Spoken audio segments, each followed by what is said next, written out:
Hello, my dear students. Welcome back on my channel Toppers Tuition Classes. जैसे कि मैंने आपको बताया था कि आज हमने स्टार्ट करना है third chapter which is mindful eating a path to a healthy body. जैसे कि मैंने आपको कल भी बताया था, कल का हमारा जो रिवीजन सेशन था फर्स्ट चैप्टर का, मैंने फुल चैप्टर तो अपलोड कर ही दिया था, पर मैंने साथ साथ रिवीजन सेशंस भी स्टार्ट कर दिए हैं। जो स्टूडेंट पहले यहाँ पे रिवीजन सेशन देखना चाहता है तो पहले वो रिवीजन सेशन देख सकता है। इसके बाद मतलब जैसे हमने यहाँ पे फुल चैप्टर कर लिया, इस चैप्टर के बाद आप उस चैप्टर को रिवाइज करने के लिए या फिर एग्जाम से एक दिन पहले प्रिपेयर करने के लिए, या फिर जिसके पास टाइम बहुत कम है और उसको थोड़े टाइम में सारे चैप्टर को कंप्लीट करना है, तो ये चैप्टर वो जो रिवीजन सेशंस है आप उस वीडियोस को लगा सकते हो। वो अप्रोक्सीमेटली 30 मिनट्स की मैक्सिमम वीडियो होगी हर एक चैप्टर की, जिसमें मैंने पूरी रिवीजन करवा दी है। पूरे चैप्टर के जो जो इम्पोर्टेंट पॉइंट्स हैं वो मैंने डिटेल में डिस्कस कर दी हैं। बाकी अगर आपको फुल चैप्टर देखना है, एक एक चीज अच्छे से समझनी है, तो ये आपको बिग वीडियोस ही लगानी पड़ेगी। And I am damn sure, ये मैं गारंटी देती हूँ कि इस चैप्टर में से हटके कोई क्वेश्चन पेपर में नहीं आएगा। अगर आप इस चैप्टर को अच्छे तरीके से पढ़ोगे तो इसी में से क्वेश्चन आएंगे, इसी की प्रैक्टिस करोगे और रिवीजन सेशन हमारे देखोगे। और मैं कुछ टेस्ट भी हैं जो मैं अपने टेलीग्राम ग्रुप पे शेयर करूंगी, आप वो भी जाके ज्वाइन कर सकते हो। चलो बच्चों, स्टार्ट करते हैं बिना टाइम वेस्ट करे। The chapter name is mindful eating a path to a healthy body. कि अगर हम माइंडफुल ईटिंग करेंगे तो वो हमें जो हमारा पाथ है वो हमें कहाँ लेके जाएगा, एक हेल्दी बॉडी की तरफ। इसके बाद एक कोट लिखा हुआ है इन्होंने, who is healthy, who is healthy, one who eat food that is wholesome in a moderate quantities and appropriate for the season, time and place। एक हेल्दी पर्सन हम किसको बोलते हैं? पहली बात, ऐसा नहीं है कि ये जो सारी प्लेट है वो सारी की सारी खा जाए, या फिर वो इतना सारा प्लेट में ले ले कि प्लेट ही ओवरफ्लो हो जाए। मॉडरेट में जो पर्सन जो फूड है वो खाता है, उसके बाद उसकी प्लेट में ऐसे करके चार वो होने चाहिए पार्टीशन, जिसमें कार्ब हो, प्रोटीन हो, रफेज हो, फैट हो, ये सारी चीजें प्रोपोर्शन में होनी चाहिए। अगर और होलसम फूड खाए, कोई मैदा वगैरह ना खाए, ये सारी चीजें अगर वो टाइम टू टाइम सीजन के फूड खाएगा, ऐसी तब हम बोलेंगे कि ये जो बॉडी है वो उसकी बॉडी हेल्दी रहेगी, और वो क्या जो बंदा है वो फिट रहेगा, वो इंसान फिट रहेगा। आगे इन्होंने दिया हुआ है कि Medu and Mishti read thought of the day on the school board every day. Today board Anina, Jayanti, Jivanti make them curious. Anay, Jatani, Jivanti. इसका मतलब क्या है? Mishti tells Medu that it is a Sanskrit saying which means food give life to living beings। इसका क्या मतलब है कि जो फूड है वो क्या देता है? लाइफ देता है। किसको? लिविंग बीइंग्स को। ओके, इसके बाद बोल रहा है कि इसको हम अच्छे से समझते हैं। तो व्हाट डू वी ईट, हमें क्या खाना चाहिए? इसके लिए एक एक्टिविटी रिकॉर्ड करी हुई है कि all of us eat food every day, food is essential component. इसके बिना तो हम जीवित नहीं रह सकते ना, फूड के बिना। Food is very essential component of our daily life. तो इन्होंने क्या करा, लिस्ट ऑफ फूड आइटम्स जो हम इस वीक में कंज्यूम करते हैं उसका इन्होंने 3.1 में एक टेबल बना दिया। कि मंडे को हमने ब्रेकफास्ट में, लंच में, डिनर में क्या क्या खाया, ट्यूसडे को, वेंसडे को, इस सारी चीजों का चार्ट बनाना है और हमने इस सारी फूड आइटम्स को यहाँ पे लिख देना है। इसके बाद, what observation can you make about your food from the data collected? Do you eat the same kind of food in every meal or do you have choices vary? इसके basis पे हम क्या कर सकते हैं, टेबल बना सकते हैं। Compare your list with those prepared by your friends. Find similarities and differences in the food consumed by you and your friends. What did you find? इसकी जो फाइंडिंग्स है, हम एक क्या करेंगे, एक टेबल लेंगे, टेबल्स में ये सारी चीजें क्या करेंगे, नोट करेंगे। इसके बाद, फूड इन डिफरेंट रीजन्स, कि जैसे कैसे कैसे जो फूड है अलग अलग स्टेट्स में अलग अलग पाया जाता है। जैसे मैंने आपको पहले भी समझाया था कि जो कोस्ट के नियर स्टेट है वो ज्यादातर क्या खाएंगे, सी फूड। क्योंकि वो चीज क्या है, समुद्र के नजदीक है, समुद्र में फिशेस ज्यादा पाई जाती हैं, तो यहाँ फिशेस की कंजम्पशन ज्यादा होती है। पंजाब में क्या खाया जाता है, सरसों। और बंगाल में क्या खाई जाती हैं? फिशेस, क्योंकि वो वहाँ सुंदरबन डेल्टास हैं, वहाँ पे भी फिशेस ज्यादा होती हैं। और वैसे काफी सारी स्टेट्स हैं जिसकी जो फूड की डाइवर्सिटी है अलग अलग प्लेसेस के अकॉर्डिंग क्या होती रहती है, चेंज होती रहती है। इसके बाद है food in different region. Some traditional food items in various states of India. For example सबसे पहले हम स्टार्ट करते हैं पंजाब से। पंजाब में कौन सी क्रॉप्स उगाई जाती हैं? बहुत सारे लोग होंगे जिनकी पंजाब में जमीनें होंगी, वो क्या क्या उगाते हैं? मेज, मक्की, वीट, चिकपी, पल्सेस। और खाते क्या क्या है, उनका फेवरेट क्या है वहाँ का ट्रेडिशनल फूड? मक्की दी रोटी, सरसों दा साग, सभी ने खाया हुआ है ना। मक्की दी रोटी एंड सरसों दा साग is very popular in Punjab. Chole bhature, paratha, paratha, Delhi वाली गली पराठे वाली, हलवा, खीर, these all are food items that is eaten by Punjabis mostly। और इनमें सब क्या होते हैं? कार्ब्स होते हैं, इसीलिए वो क्या होते हैं? फैट होता है, फैटी फैटी पर्सन होते हैं वहां पे। और बिवरेजेस क्या क्या लेते हैं वो? लस्सी, छाछ, मिल्क और टी, क्योंकि उनके जो घर होते हैं उनमें क्या होती हैं? काउज होती हैं, बफेलोज होती हैं, इसलिए जो उनके वहां पे लस्सी, छाछ वगैरह, बटर मिल्क वगैरह अवेलेबल इजिली हो जाता है। सेकंड हमने पढ़ना है कर्नाटका। कर्नाटका की जो लोकल ग्रोन क्रॉप्स हैं उनमें कौन कौन सी हैं? Rice, ragi, urad and coconut. These are the locally grown crops that is grown in Karnataka. और वहाँ की जो ट्रेडिशनल फूड आइटम्स है वो कौन सी हैं? Idli, dosa, sambar, coconut chutney, ragi mudde, palya, rasam rice and all this things. और वहाँ की बेवरेजेस कौन सी है? Butter milk, coffee, tea. हमें पता ही है फिल्टर कॉफी, जो भी साउथ इंडियन रेस्टोरेंट जाता है वो ये पक्का पी के आता है विद डोसा। है ना सभी बच्चों का फेवरेट कॉम्बिनेशन, तो filter coffee is from south India. Third है मणिपुर। मणिपुर की लोकल क्रॉप्स कौन सी है? Rice, bamboo and soybean. और वहाँ के ट्रेडिशनल फूड कौन से हैं? Rice, eromba, eromba is a type of chutney, utti, Singju, Kangsoi, this is all the food items. This is all like cuisines that is popular in Manipur। और वहां पे ज्यादातर क्या पी जाती है? Black T. हमारे पंजाब में भाई बिल्कुल नहीं पी जाती, ये मणिपुर वाले ही पी सकते हैं, तभी वो फिट है। और हमारे वाले क्या है? फैटी हैं। मतलब पंजाब साउथ से अगर हम पंजाब को आए तो क्या हो रहा है बेटा? फिट। फिट टू क्या हो रहा है? फैटी। ये चीजें देखने को मिलती है हमारे पंजाब में। इसके बाद why do we see the diversity in traditional food consumed in various states? Analyze the data जो हमने ऊपर बनाया। Are there food items that are common across states? Make a list कि जो food items जो common है states में वो हम उसका एक ग्राफ मतलब एक ग्रुपिंग कर सकते हैं, एक लिस्ट बना सकते हैं। What relation do you find between the traditional food items and the locally grown crops? You must have observed that traditional food of any state is usually based on crops growing on in that state.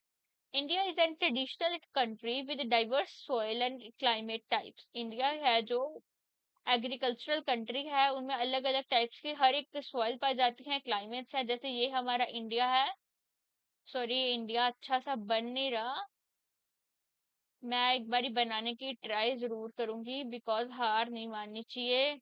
ये चीज मैंने सीखी है। Let us make a good India. तो अगर मैं try करूं तो कुछ ऐसा।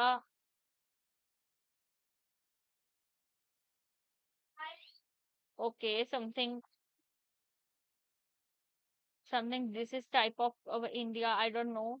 बस तो यहाँ पे अलग अलग टाइप की जो सॉइल है उनकी डिवीजन हुई हुई है कि यहाँ पे हम ब्लैक सॉइल बोल देते हैं। जो नदर्न प्लेन्स है वहां पे हम बोल देते हैं कि यहाँ पे एलुवियल है। यहाँ साउथ में बोल देते हैं कि mostly red and yellow soil है। यहाँ पे बोल देते हैं कि लेटराइट भी है, यहाँ पे भी थोड़ी सी लेटराइट सॉइल है। तो जो सॉइल है उसकी जो वैरायटी है वो चेंज होती रहती है, उसी के अकॉर्डिंग जो क्रॉप्स हैं वो भी बेटा हमारी क्या होती रहती है? चेंज होती रहती है। ठीक है, समझ गए? इसके बाद in various regions of India, the choice of food may vary. according to cultivation of food crops in that particular region, taste preferences, culture and traditions. Mostly आपने देखा होगा कि जो इंडिया है वहां पे राइस ग्रो करे जाते हैं, और हमारे पंजाब में, यूपी में, इस जो ये दो तीन स्टेट्स हैं, यहाँ पे क्या उगाई जाती है? व्हीट। इसीलिए आपने देखा होगा कि पंजाबी लोग जो रोटी है गोल गोल, वो ज्यादा प्रेफरेंस करते हैं, और बाकी जो स्टेट्स हैं वो ज्यादा क्या प्रेफर करती हैं? राइस। क्योंकि ये जो हमारी फूड की चॉइसेस हैं वो भी हमारी कहाँ से निकल के आ रही हैं बेटा? कि जो हम प्रोड्यूस कर रहे हैं कोई चीज, हम क्या प्रोडक्शन कर रहे हैं, हमारी जो चॉइसेस हैं उसी से ही उभर के आती हैं जो चीजें हमारी हैं। इसके बाद, how have cooking practices changed over time? You have learned food habits vary across states. Our food choices as well as practices of food preparation may differ from one another. Have our food habits and cooking practices changed over time? तो यही इसके लिए इन्होंने क्या करा है कि आप क्या करो, एक क्वेश्चन लो कि पहले पहले क्या चलते थे? चूल्हे चलते थे, अब क्या चल गए? गैस चलने लग गए। तो ऐसे जो फूड अप्लायंसेस हैं वो टाइम टू टाइम क्या हो गए? चेंज हो गए। ये चीजें बताई गई हैं कि prepare list of questions from gathering information from elderly people. जो हमारी दादी, जो हमारी दादी हैं, नानी हैं, हम उनसे जो है इंफॉर्मेशन कलेक्ट कर सकते हैं कि जब आपका बर्थ हुआ था, या आपकी जो मम्मी थी वो कैसे खाना बनाती थी, जो आज आपकी बहुएं हैं वो कैसे खाना बनाती हैं। ये चीजें हम क्या कर सकते हैं? उनसे पूछ के अपनी डायरी में नोट करके एक तरीके की लिस्ट बना सकते हैं। तो इसके बाद, what kind of food do you still eat and what is new? क्या क्या चेंजेस आए कुकिंग प्रैक्टिसेस में? What has cause this changes? In changes की वजह से हमारे मतलब जो डेली लाइफ है उस पे क्या इम्पैक्ट पड़ा? ये चीजें आप उनसे पूछ के उनकी जो ऑब्जर्वेशन है वो एक पेज पे लिख सकते हो। जैसे पहले क्या होता था? ट्रेडिशनल स्टोव चूल्हा होता था, आजकल क्या आ गया? मॉडर्न गैस आ गया। पहले कोई भी चीज अगर हमें पीसनी थी तो किस पे पीसते थे? हम सिलबट्टे पे। अगर चटनी पीसनी है तो पहले किस पे पिज्जा करते थे बेटा? सिलबट्टे पे। और आजकल क्या चल रही है? हमारी मशीन्स, 2 मिनट में कोई भी चीज पिस जाती है। ग्राइंडर, मिक्सर, ये सारी चीजें क्या होगी? जो ट्रेडिशनल थिंग्स थी वो मॉडर्नाइज हो गई। तो हम क्या बोलेंगे कि जो कुकिंग प्रैक्टिसेस हैं उसमें भी क्या हुआ? टाइम टू टाइम काफी ज्यादा चेंज आ गया। इसके बाद, what are your findings from the interview you conducted? Cooking practices को क्या बोलते हैं?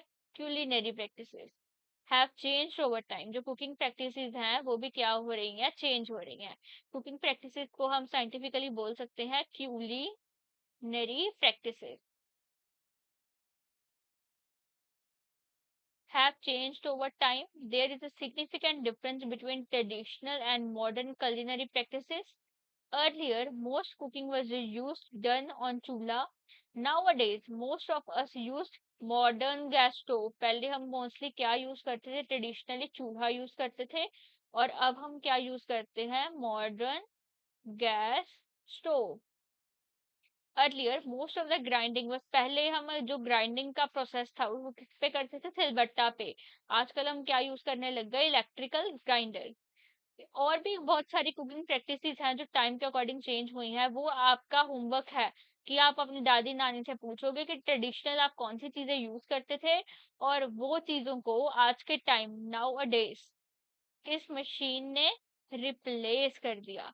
आप इसका क्या बनाओगे? चार्ट बनाओगे, यहाँ पे लिखोगे आप ट्रेडिशनल, और यहाँ पे लिखोगे नाउ प्रेजेंट में कौन सी चीजें जो हैं वो कैसे कैसे हो गई? चेंज हो गई। Okay. Okay, after what are the components of food? Medu and Mishti visit the traditional food festival organized by their school. The theme of the festival is Eat Healthy, Live Healthy. The Swasth Ahar or Swasth Jeevan. The festival featured various stalls display different kinds of traditional dishes. Dr. Poshita, a nutritional expert, explains to the students that health is the ultimate wealth. कि अगर हमारे पास health है तो ही हमारे मतलब अगर health होएगी तो ही हम वेल्थ का यूज कर सकते हैं ना। अगर हम मर जाएंगे तो जो हमारे वेल्थ कमाई है वो कौन लेगा? वो तो कोई हमारे जो जो पोते पड़पोते हैं वो लेंगे। हमने तो पैसे का मजा लिया ही नहीं। तो अगर हम हेल्थ अच्छी रखेंगे तभी हमारे पास हेल्थ ही है जो हमारी अल्टीमेट क्या है, वेल्थ है। Let us understand Dr. Poshita means by this statement. Have you ever missed a meal? How do you feel when you missed a meal? कहते हैं आपने कभी अपनी कोई मील जैसे लंच मिस कर दिया, कई बच्चों ने डिनर मिस कर दिया, कई बच्चे ब्रेकफास्ट ही नहीं करके आते, तो आपको कैसा फील होता है जब आप कोई मील मिस करते हो? We feel tired, less energetic, हमें एनर्जी नहीं आती क्योंकि हम कार्ब्स नहीं ले रहे। When we do not eat for some time, why do you think a marathon runner drink glucose water during and after a race? वो मैराथन जो कोई एथलीट है वो रेस के पहले और रेस के बाद ग्लूकोज की इनटेक क्यों करता है? ताकि वो अपनी एनर्जी को क्या कर सके, मेंटेन कर सके। ग्लूकोज क्या है, उसको इंस्टेंट एनर्जी प्रोवाइड करता है, इसीलिए जो एथलीट है वो पूरी एनर्जी से मैराथन को कर पाता है। Glucose is an example of carbohydrate. Carbohydrate is the primary source जो हमें क्या देते हैं, एनर्जी प्रोवाइड करते हैं। Carbohydrates are one of the primary sources of our energy in our diet. बहुत सारे सीरियल्स हैं जो हमें कार्बोहाइड्रेट्स प्रोवाइड करते हैं। फॉर एग्जांपल व्हीट, रोटी खाते हैं इंस्टेंट हमारे में क्या आ जाती है, एनर्जी आ जाती है। राइस, मेज, वेजिटेबल्स लाइक पोटैटो, वेजिटेबल्स में कौन से हैं जो कार्बोहाइड्रेट्स के जो इंस्टेंट सोर्स है एनर्जी का, पोटैटो, स्वीट पोटैटो। फ्रूट्स हैं बहुत सारे जो इंस्टेंट एनर्जी देते हैं like banana, pineapple, mango are some of the sources of carbohydrate. ये चीजें बेटा आप ऐसे नहीं है कि अभी अभी लर्न कर लो, ये चीजें आपकी डेली लाइफ में भी यूज होंगी। आपको पता होना चाहिए कि कौन सी चीजें हैं जो हमें इंस्टेंट एनर्जी देती हैं। अच्छा मेरे को बताओ, फ्रूट्स में कौन सी चीजें हैं जो एनर्जी देती है हमें? बनाना, पाइनएप्पल, मैंगो, ये हमें क्या देते हैं, इंस्टेंट एनर्जी। वेजिटेबल्स में कौन से हैं, पोटैटो, पोटैटो में सबसे ज्यादा कार्ब्स होते हैं। और स्वीट पोटैटो जो हमें क्या देते हैं, इंस्टेंट एनर्जी। आफ्टर हमारे पास आ गए राइस, जो व्हीट आ गई हमारे पास, रोटी आ गई, रोटी को खा के भी क्या हो जाता है, हमारे में इंस्टेंट एनर्जी आ जाती है। इसके बाद, do you know that common sugar is also a type of carbohydrate? Why do you think we prefer to have laddu as a part of our traditional diet in winters? तो हम जो लड्डू बनाते हैं उसको हम अपनी ट्रेडिशनल डाइट बोलते हैं। जो हमारी मम्मियां हैं हमारे लिए पंजीरी बनाती हैं, लड्डूस बनाती हैं, these are all primary source of carbs. ताकि अगर हमारे में खाना नहीं है तो हम एक लड्डू खा सकते हैं, या कोई भी ऐसी चीज जो हैंडी हो हम वो खा सकते हैं, बिकॉज उनमें क्या से क्या होते हैं, कार्ब्स होते हैं, वो हमें इंस्टेंट एनर्जी प्रोवाइड करते हैं।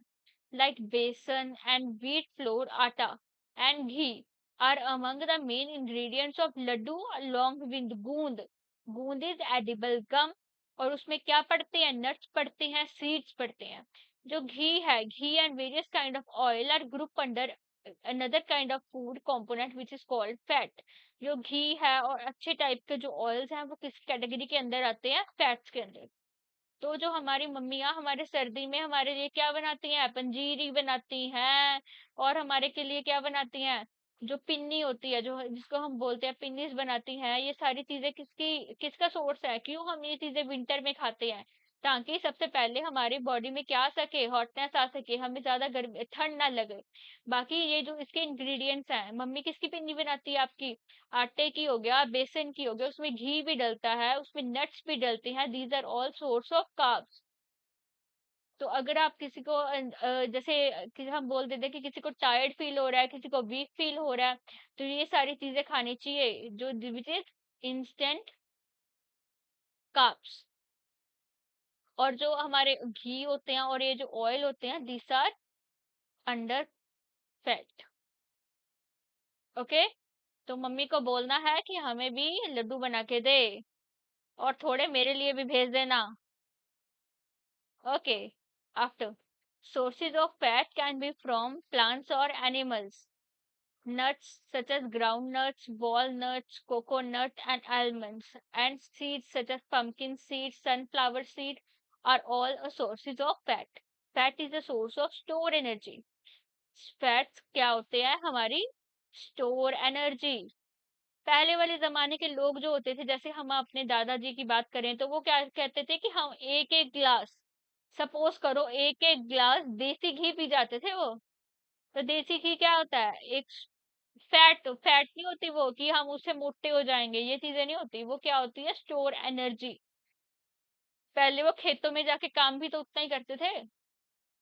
आजकल क्या आ गई? मशीनें आ गई, तो सारे जो पीपल्स का काम है जो खेतों में जाके वो करते थे वो तो खुद ही करने लग गए वो। और अगर फिर भी हम इतना सारा देसी घी कंज्यूम करेंगे फिर तो बंदा मोटा ही होगा। होगा कि नहीं?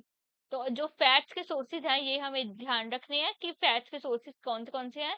नट्स हो गए, ग्राउंड नट्स। ग्राउंड नट क्या होता है? मूंगफली। वॉलनट्स। वॉलनट्स क्या होता है? अखरोट, जो हमारे ब्रेन की शेप के दिखते हैं थोड़े थोड़े। कोकोनट्स हो गए, नारियल। आलमंड, बादाम। सीड्स कौन कौन से जिसमें हम फैट्स मिलता है जिससे? Pumpkin seed, sunflower seed, these are all source of fat. और फैट क्या होती है? एक तरीके की स्टोर एनर्जी की। जब हमें कार्ब्स नहीं मिल रहे तो और हमें किससे फैट एनर्जी मिल सकती है? फैट से। फैट है, उसमें क्या क्या लेंगे हम? नट्स ले सकते हैं, कोई जो ड्राई फ्रूट्स हैं वो ले सकते हैं, अलग अलग टाइप्स के सीड्स ले सकते हैं, और देसी घी। These are all source of fat. इसके बाद ये चीजें लिखी गई हैं कि some other source of fats, उसमें क्या आएगा? Butter, pista, sunflower seeds, walnuts, ground nuts, soybean, sesame seeds, cashew, काजू, almonds and curd. These are all good source of fat. ये नहीं लग जाना कि हाँ हाँ हमने देसी घी के जगह रिफाइंड के परांठे खा लिए, बाहर से गंदे गंदे तेल की हम चीजें खा रहे हैं और हम उसको बोल रहे हैं this is my store energy. ये चीजें नहीं करनी। हमने कौन सी फैट खानी है which is good for our body. Okay. After, carbohydrates and fat energy provide us energy for performing various activities. Therefore, they are called energy giving food. जो food को खाने से हमारे में क्या होता है? हमारे में एनर्जी आती है, हम बहुत सारे एक्टिविटीज को कर पा रहे हैं। जैसे हमने, एक पर्सन है सपोज करो, ये वीक है, इससे काम नहीं हो रहा, इसने क्या खाया? कार्ब्स खाए और फैट खाया, मतलब इसके जो सोर्सेज थे वो खाए। फिर इस पर्सन में क्या आ गई? एनर्जी आ गई काम करने की। तो हम इन चीजों को क्या बोलेंगे? एनर्जी। ओके, मैं अच्छे से लिख देती हूँ, एनर्जी गिविंग फूड। तो एनर्जी गिविंग फूड क्या होते हैं? Carbohydrates and fats provide us energy for performing various activities, therefore they are called energy giving food. तो इनमें जो चीजें हैं वो हम लिख सकते हैं कि इसमें सारी जो सीरियल्स हैं वो आएंगी, पल्सेस हैं वो आएंगी, और जो हमने ऊपर ये जो सारे सोर्सेस करे हैं, बटर, पिस्ता, all type of seeds, all type of dry fruits, all are included in fats.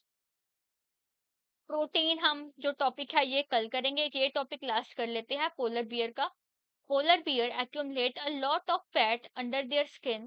This fat serve as an energy source. It support them during their months long winter sleep hibernation, जिसको हम बोलते हैं, enable them to survive without eating. जो polar bears होते हैं वो winter में क्या करते हैं? हाइबरनेशन। तो ये क्या करते हैं? लॉट ऑफ फैट अपनी बॉडी में स्टोर करके रखते हैं एज एनर्जी, ताकि अगर को भी सोने के लिए भी तो एनर्जी चाहिए।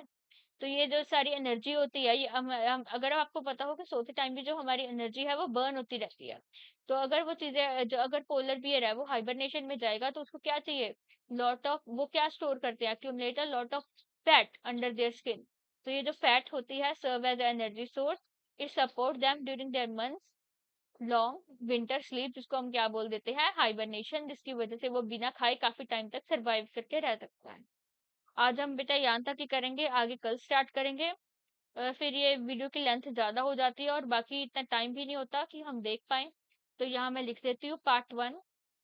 ये भी आपको पार्ट 3 तक ही आई थिंक जाना चाहिए, बाकी के हम कल करेंगे। तो ओके, हम यहाँ चैप्टर अपना बाइंड अप करते हैं। अगर ये सारा चैप्टर हो जाएगा फिर मैं 30 मिनट्स में ये सारे चैप्टर का क्रक्स भी आपको डाल दूंगी। रिवीजन पीडीएफ पहले ये करनी है, फिर रिवीजन पीडीएफ से आपने उसकी क्या करनी है? एक बार रिवीजन कर लेनी है। तो बेटा हम अब चलते हैं। जाने से पहले मैं एक बारी आपको रिमाइंड करवा दूंगी, जो टॉपर ट्यूशन चॉइस जिस पे आप ये वीडियो देख रहे हो पहले उसको आप एक बार सब्सक्राइब कर दो। जितने भी फ्रेंड्स के ग्रुप हैं उसमें आप क्या कर दो? उसको भेज दो, सेंड कर दो। बेटा अपनी फ्रेंड्स की भी हेल्प करनी चाहिए।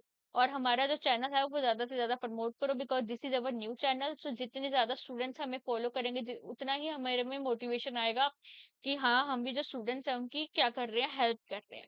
ओके स्टूडेंट्स, मिलते हैं कल की वीडियो में। Have a good day.